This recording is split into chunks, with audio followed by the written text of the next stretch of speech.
In less than a week, the country's armed forces will be linking hands with their American counterparts for the annual joint military exercises or simulated war games known as balikatan. And the local fighting force can't wait to unveil its newest assets of weaponry and hardware that include fighter jets, battleships, and combat helicopters, among others. Acquired under the AFP modernization program. Our Patrick De Jesus tells us more. The U.S. Philippines Balikatan Exercises 2024 with other participating countries is all set next week, April 22. The multilateral maritime exercise or group sail will also push through, with the French Navy joining. And just like with the first multilateral maritime cooperative activity that successfully concluded, the MME under the Balikatan War Games will be done inside the country's exclusive economic zone in the West Philippine Sea.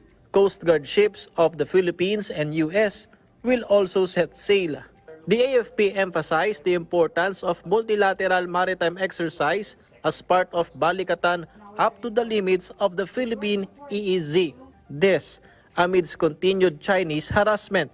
As I mentioned previously, all our exercise prior to 2020 were all done inside our military camps.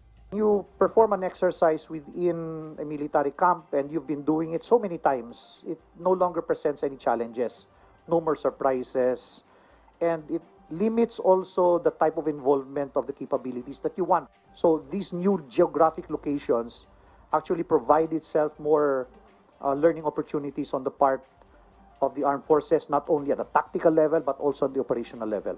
President Ferdinand R. Marcos Jr. said that Japan may join the next Balikatan in what he called as good move in further strengthening our relationship with the latter, particularly in maintaining peace and stability.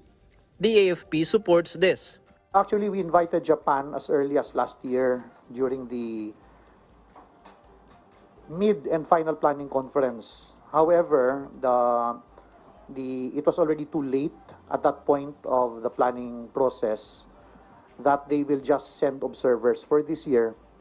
But beginning with the concept development for Balikatan 2025, we are already inviting them. That is a good move. From a purely training perspective, it widens our aperture for learning, and it will also be a chance for us to be acquainted with their doctrines in the hopes that interoperability will be further advanced. 16,000 American and Filipino soldiers join hands in Balikatan this year that will last for 2.5 weeks.